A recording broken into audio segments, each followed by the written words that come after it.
CCX News Help for Hurricane Harvey victims, we catch up with local relief organizations with the latest on their efforts.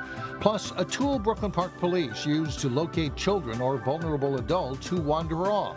It's a tool that recently came in very handy. And later, what's the best hamburger around town? We bring our appetites to a local burger blogger. CCX News starts right now. Hello and thanks for joining us. Those stories in just a moment, but first, a Maple Grove family is awarded a $20 million medical malpractice verdict. It is believed to be the largest such judgment in Minnesota history. Nicole Birmingham died in 2013, 6 days after giving birth to her son. She died of sepsis, a severe bodily reaction to infection.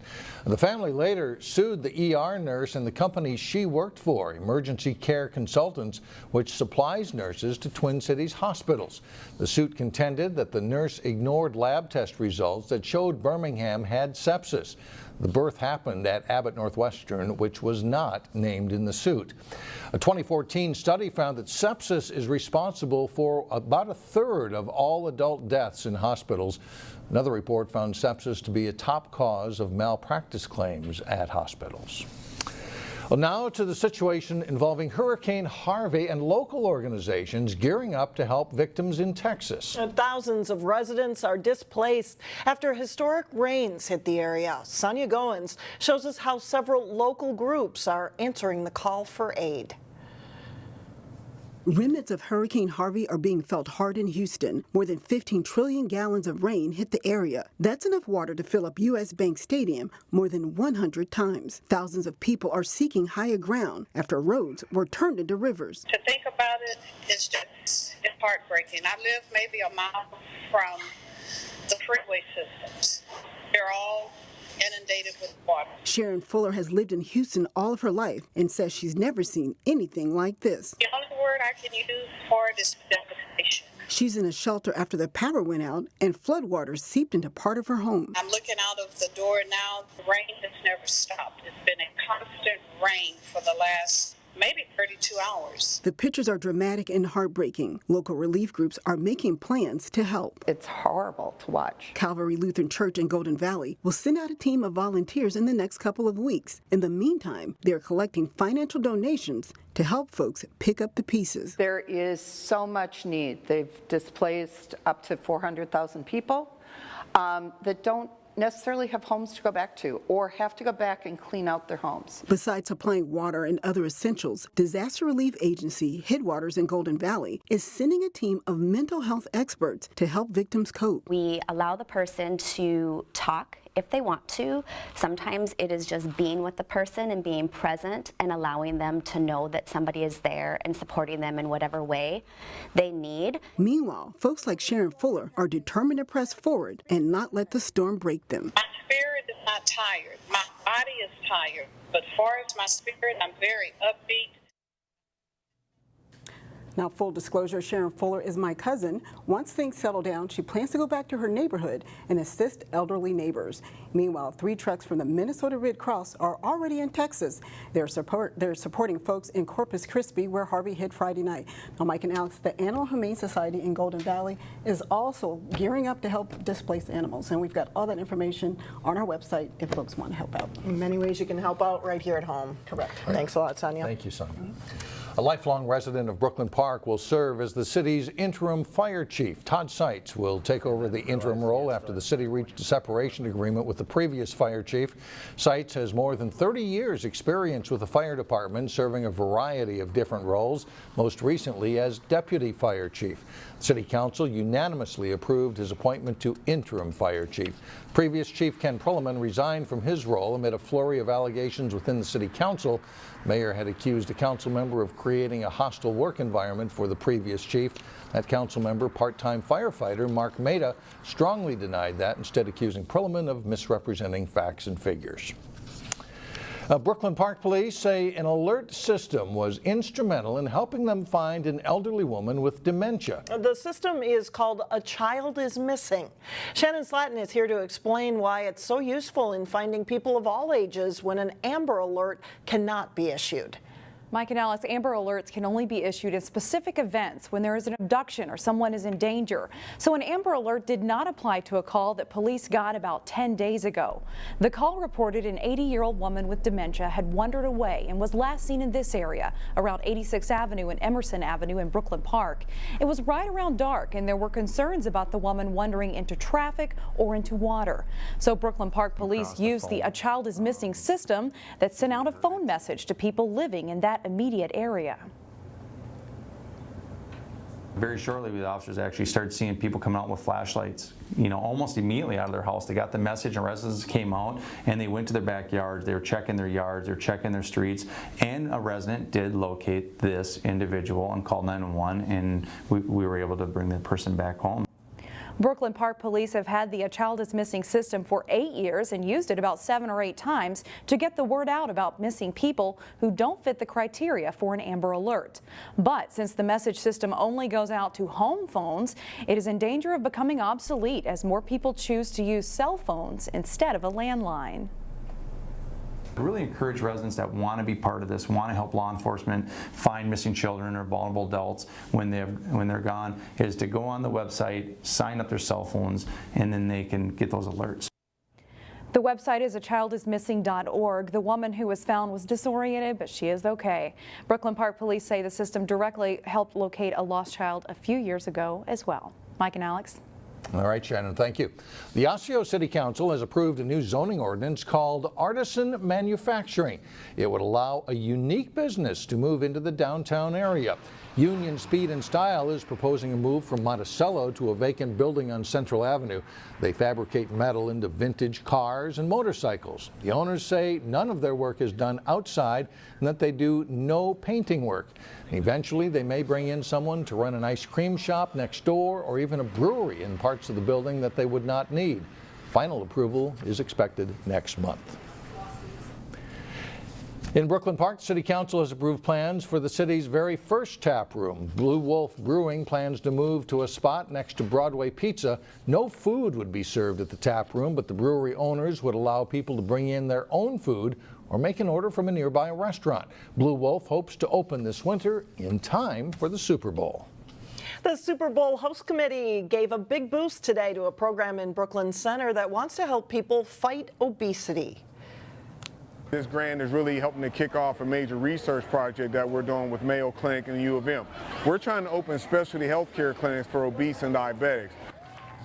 Big cheers when the Minnesota Super Bowl host committee Legacy Fund awarded $50,000 to a nonprofit called Youth Determined to Succeed. The committee is awarding grants each week leading up to Super Bowl 52. The money will pay for fitness equipment with the goal of treating obesity and related diseases like diabetes in families in North Minneapolis and through the Northwest Metro. We're very committed. With our staff and with our coaches, we consider this our ministry that we were actually put here to do to help kids and youth get, and actually families and adults get healthier, go on and be successful. After the big check, the nonprofit encouraged people of all ages and abilities to get moving. The research clinic hopes to be open in November on the campus of Brooklyn Center High School. Still ahead, words of encouragement for new moms. That's next in Health Check. Plus, Totino Grace's football team will have plenty of new faces in the lineup after last year's state championship run. But first, definitely feeling more summer-like. We should reach 80 on Wednesday. Becoming a first-time parent can be an overwhelming experience for anyone. That is why it's important for parents to have a strong support system around them. In this week's Health Check, Delane Cleveland shows us how doctors at a Maple Grove clinic provided a new mother with a helping hand when she needed it most. I've been seen every 2 weeks now for follow-up care with Dr. Clay. If anything I need, I can come in here and ask.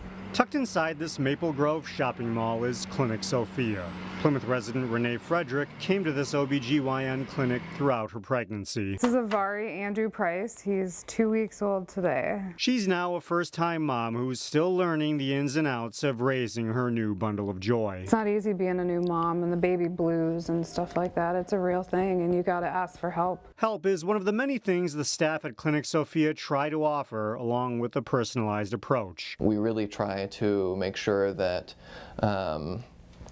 every patient who comes in is getting the full attention that they need, all of their questions are answered, and nobody ever feels rushed. Personalized attention is something that wasn't lacking for Renee when she gave birth at Maple Grove Hospital 2 weeks ago. I would have to say my labor experience was quite unique. I was in labor for a very long time. Her son had respiratory issues around the time of birth, but ultimately she credits Dr. Clay with helping her through the ordeal. And he came over to the hospital and he was there for hours with us. He saved my son's life and I'm forever grateful for that. Saving a baby that stopped breathing isn't an everyday occurrence, but the support Renee received was beyond her expectations. It's amazing. I feel amazing. I didn't think that I would feel this good this quickly, and I think a lot of that is due to Clinic Sophia and the support that I've received. Meanwhile, now that Renee has given birth, doctors say it's important for her and any mother to set aside time to take care of their own needs. It will affect all aspects of your life if you're struggling with your own health. It's a message Renee has heard loud and clear. Yeah, you're not weak if you need help. You're really not. You need sleep, you need support. In Maple Grove, Delane Cleveland, CCX News. I know you hate this. And Delane tells us mom and baby are doing fine. One other note, with kids now heading back to school, doctors at Clinic Sophia encourage mothers to make self-care a priority, and that includes doctor's visits, rest, exercise, and some well-deserved pampering.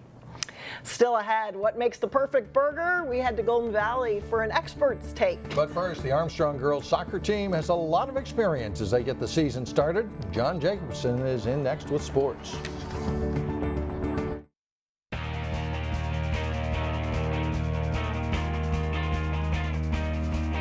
I'm John Jacobson with sports. The Armstrong girls soccer program has had some pretty solid seasons of late.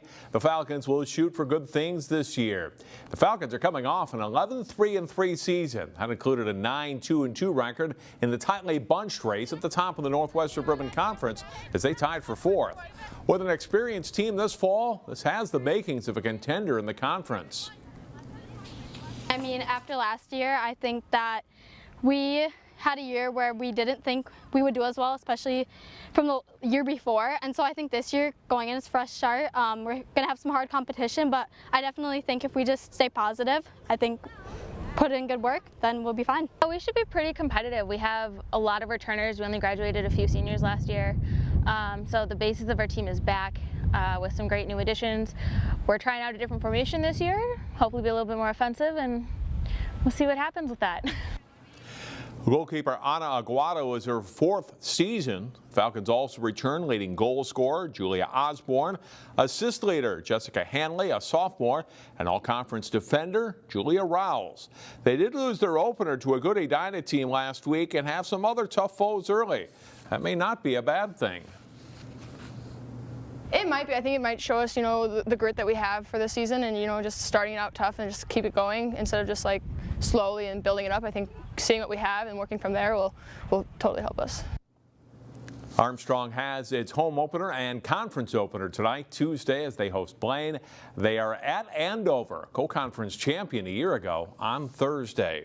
Totino Grace is one of the top football programs in the state. How will they follow up last season's championship year? Jay Wilcox has more in today's training camp report. For Totino Grace, it'll be tough to top last year. The Eagles were undefeated and captured the state Class 6A championship.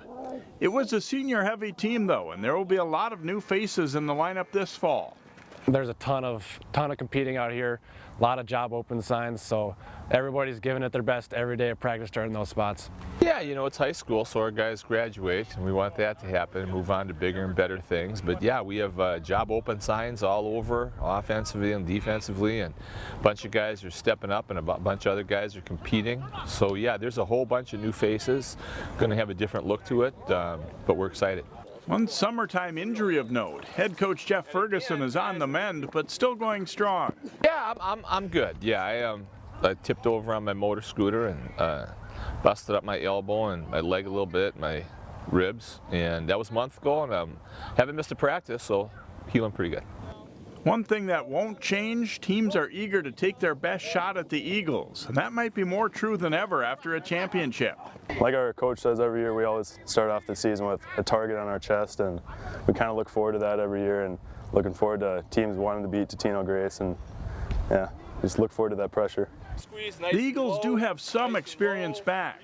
Linebacker Joey Linders and defensive back wide receiver Ryan Suggs should be primed for good seasons. Offensive tackle Zach Collins and tight end Nate Schutz will be counted on to help move the ball on offense. There'll be some new teams to prepare for too, including in week 1. We're in the same district, but we actually have 2 crossover games this year instead of 1, and St. Michael Albertville is new to our district, so we have 3 new opponents: St. Michael Albertville, Cretin-Derham Hall in our opener, and Mounds U. It may take a little time to gel for this young group, but past history shows you count out Totino Grace at your own risk. Jay Wilcox, CCX Sports. Here is the rundown on the Eagles. They were a perfect 13-0 last season, winning the 10th state title in program history and first in Class 6A. Check out Jeff Ferguson's record, 172-21 as Eagles coach. Just 5 starters, though, return in all. Totino Grace opens Thursday against Cretin-Derham Hall at the University of St. Thomas. It's the start of a new school year, and this weekend we here at CCX recognize 3 former high school standouts from the area in our annual Hall of Fame program. The 30-minute show airs this weekend and continues through early Tuesday, and first airing at 6:30 p.m. Saturday. You can watch it on Comcast channels 799 and 12 and online at ccxmedia.org. That is it for sports. Mike and Alex, back to you. All right, thanks a lot, John. Up next, the best burgers around town. A local burger blogger gives us his favorites when we come back. Finally, what makes a perfect burger? A local foodie blogger and self-proclaimed burgerologist John Doyle told the Golden Valley Rotary Club it starts with the grind of meat. An 80-to-20 ratio is best in his view because you want 20% fat to give the burger flavor.